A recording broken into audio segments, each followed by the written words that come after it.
트럼프 대통령이나 우리나라 에이펙 때 왔을 때 우리가 국빈 대접하는 거 보셨죠? 그게 이제 이재명 대통령을 아랍에미리트에서 국빈 대접을 한 건데 상당히 공을 들인 것 같습니다. 불도 뭐 빌딩에 켜고요. UAE가 이렇게까지 하는 이유가 뭐가 있을까요? 그러니까 서로 간에 어쨌든 경제 협력에 관한 요구가 이제 상당히 크다 이렇게 볼 수 예. 있을 것 같아요. 그동안에 이제 UAE 같은 경우에는 어떻게 보면 우리 중동 진출의 하나의 교두보로서 방산이나 또 원전이나 이런 관련된 이제 경제적 혹은 산업적 관계들이 굉장히 깊었는데요. 예. 거기에 더 나아가서 어쨌든 뭐 이제 AI 시대로의 전환을 지금 준비하고 있지 않습니까?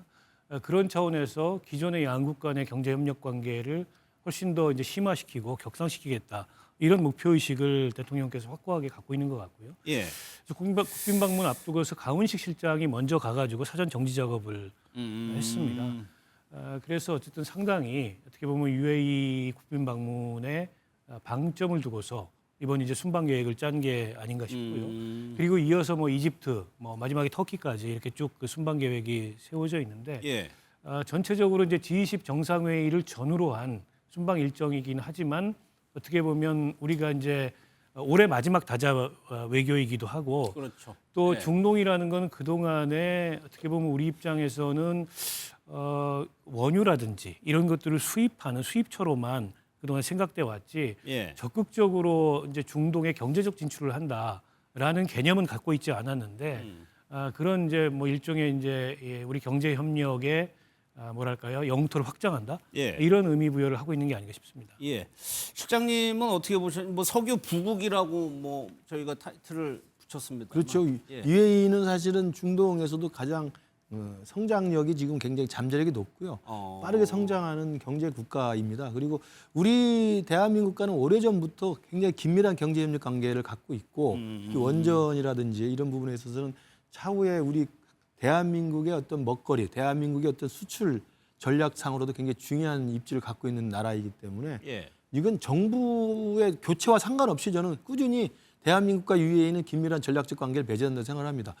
과거에 윤석열 정부 때도 UAE랑은 상당히 긴밀한 관계를 맺었었고요. 그 이전에도 마찬가지였고 그래서 저는 이재명 대통령이 지금 UAE를 국빈 방문하고 예. 그다음에 어쨌든 남아공에서 열리는 G20 회의에 가는 길에 지금 사국을 들린 거기 예. 때문에 저는 저러한 외교 순방 일정을 잘 잡았다고 생각을 하고요. 그러니까 대통령이 해외 가서 순방을 하고 정상회견을 하는 과정에 국내 정치가 좀 서포트를 해줬어야 되는데 지금 여전히 민주당에서는 이른바 항소포기 논란에서 지금 벗어나지 못하고 있고 예. 항소포기가 오히려 문제를 더 키우는 건 좀 민주당 쪽에서 키우고 있다고 생각해요. 특히 이제 검사 항명까지 이야기하면서 검사를 좌천시키고 뭐 전보시키겠다는 으름장까지 놓고 있으니 예. 저는 해외 나가서 일하는 대통령에게 누가 되지 않기 위해서라도 민주당이 좀 정신을 차렸으면 좋겠다 이런 말씀드립니다. 알겠습니다. 네, 이재명 대통령이 탑승한 차량입니다. 이 공식 환영식에 입장하는 모습인데요. 양쪽 옆에 보면은 UAE 현지 소녀들이라고 합니다. 풀어헤친 긴 머리카락을 북소리에 맞춰서 흔들고 있는 겁니다. 지금 현장에 소리 들리는데 이게 북소리라고 해요. 네네네.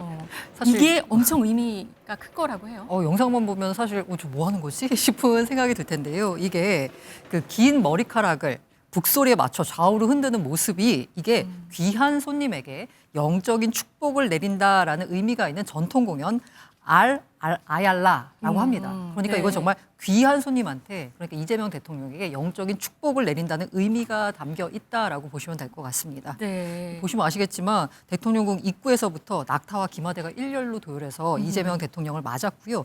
이 국빈 자격으로 이동하는 동안 외국 국가 원수에게 최고 수준의 의존으로 여겨지는 예포 21발 발사가 이루어지기도 했습니다. 게다가 대통령궁 상공에서는 이 대통령 도착에 맞춰서 날아오른 항공기가 이 태극기 상징색인 빨간색과 파란색 연기를 뿜으면서 고개 비용을 했다라고 합니다. 네, 지금 보이는 네. 화면입니다. 네, 이게 맞습니다. 빨간색과 파란색 이게 우리나라 태극기를 상징하는 네네. 의미라고요. 그야말로 최고의 의전을 선보였다. 그만큼 이재명 대통령을 환영한다라고 볼 수 있겠죠. 네, 그 내무부 청사 앞에 뭐 역대 가장 큰 크기의 태극기도 네, 걸렸다고 맞습니다. 해요. 그리고 랜드마크에서도 어떤 건물 외벽에 태극기 모양 조명 같은 걸 지금 이 화면이에요. 네네. 이 사진. 네, 그뿐만이 아니고요. 뭐 그랜드 모스크, 관공서, 공항 주요 기관에 태극기가 대대적으로 개양이 됐다라고 합니다. 네, 다른 행사들도 좀 인상 깊은 것들이 있었어요. 뭐 UAE의 음악대가 울고 넘는 박달재 아니면 제3 한강교 이런 우리나라 옛 가요를 오찬 때 이렇게 그러니까 네네. 들려줬다고 해요. 이것도 의미가 있는 선곡이었다고 합니다. 그 오찬에서도 일단 우리나라 식재료를 활용한 메뉴를 준비했고요. 그 UAE 음악대가 말씀하신 울고 넘는 박달재, 제3 한강교 등을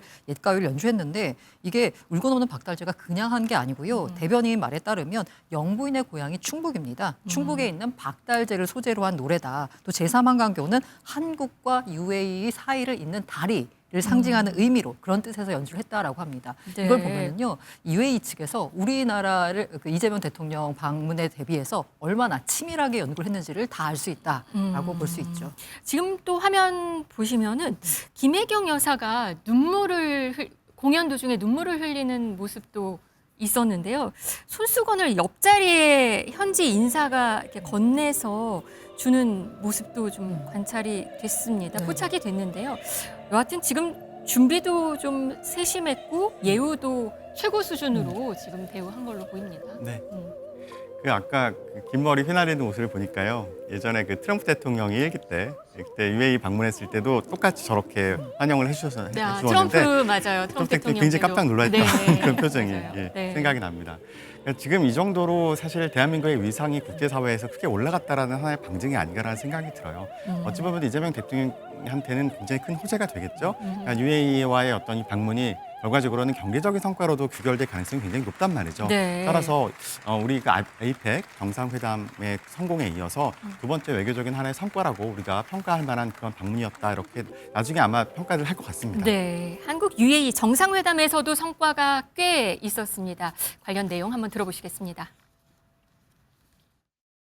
국방, 방산, 인공지능, 원자력, 보건, 의료 등 양국 모두에게 경쟁력과 전략적 중요성이 큰 분야가 참으로 많습니다. تشمل الاقتصاد والطاقة والتكنولوجيا والاستدامة والثقافة والدفاع وتكنولوجيا الدفاع وغيرها من القطاعات الحيوية. 완성형 가치사슬 협력 모델 구축으로 150억 불 규모 이상의 방산 수출 사업에 우리 방산 기업의 수주 가능성을 높이게 될 것입니다. 중동, 아프리카는 물론이고 유럽, 북미 등 제3국 시장을 확보할 수 있는 교두보가 마련될 것입니다. 네, 방산 수출 이 얘기도 있었고요. 또 세계 최대 규모의 AI 인프라 구축하는 UAE의 스타게이트 프로젝트에도 공동 추진한다 이런 얘기도 들립니다. 네, MOU를 맺었는데요. UAE가 추진한 200억 달러 규모의 AI 인프라스트럭처 구축 사업에 우리나라가 참여하기로 했습니다. 그래서 이번에 이제 우리가 MOU를 체결했잖아요. 그러면 앞서 말씀하신 그 미국 정부와 오픈 AI, 소프트뱅크가 주도하는 AI 인프라 구축 사업 스타게이트 이 UAE 프로젝트에 우리나라 기업들이 우선 참여할 수 있는 기회가 열리게 된 겁니다.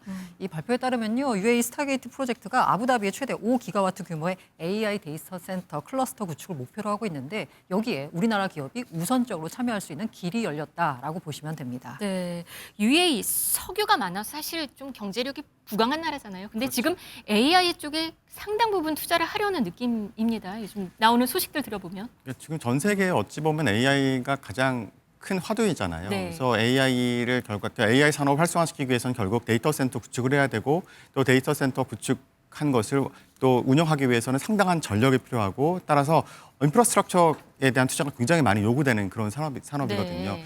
그러니까 지금 석유 수출을 통해서 쌓아놓은 국부를 AI 투자에 지금 활용을 하겠다라는 UAE의 전략이고 그다음에 네. 우리나라에서도 앞으로 향후 AI 관련돼서 엄청나게 투자하겠다는 정부 방침이 있었잖아요. 네. 두 국가의 이해관계가 맞아 떨어져서 이러한 MOU가 이루어졌다 이렇게 평가할 수 있을 것 같습니다. 앞으로도 그러면 잘 이루어진다면 우리나라한테는 호재로 작용할 수 있다고 보는 거죠. 예, 아마도 사실 MOU라는 것이 구속력이 있는 것은 아니지만 그래도 분명히 그 UAE와 관계는 특히 원전 수출부터 시작해서 우리나라 굉장히 오랫동안 관계가 유지되었었거든요. 그러니까 아마 이명박 정부 때부터 관계가 거슬러 올라갈 거예요. 근데 그 관계가 지금까지 거의 20년에 걸쳐서 돈독하게 이루어져 왔기 때문에 저는 계약까지 이루어질 가능성이 굉장히 높다고 봅니다. 제2의 중동붐 넘을 수 있을까요? 그랬으면 좋겠어요. 정말 네. 이렇게 해서 한국 경제가 좀 돌파구를 찾았으면 좋겠다는 생각이 듭니다. 네, 오늘은 한국 UAE 기업인들의 과 경제 협력을 논의하는 그런 자리가 있는데요. 또 어떤 내용이 나오는지 지켜보겠습니다. 여기에는 이재용 삼성전자 회장, 정의선 현대차그룹 회장, 그리고 김동관 하나그룹 부회장, 조주환 LG전자 CEO들 다 모인다고 하니까요. 또 어떤 내용이 나오는지 저희 또 내일 또 전해드리도록 하겠습니다.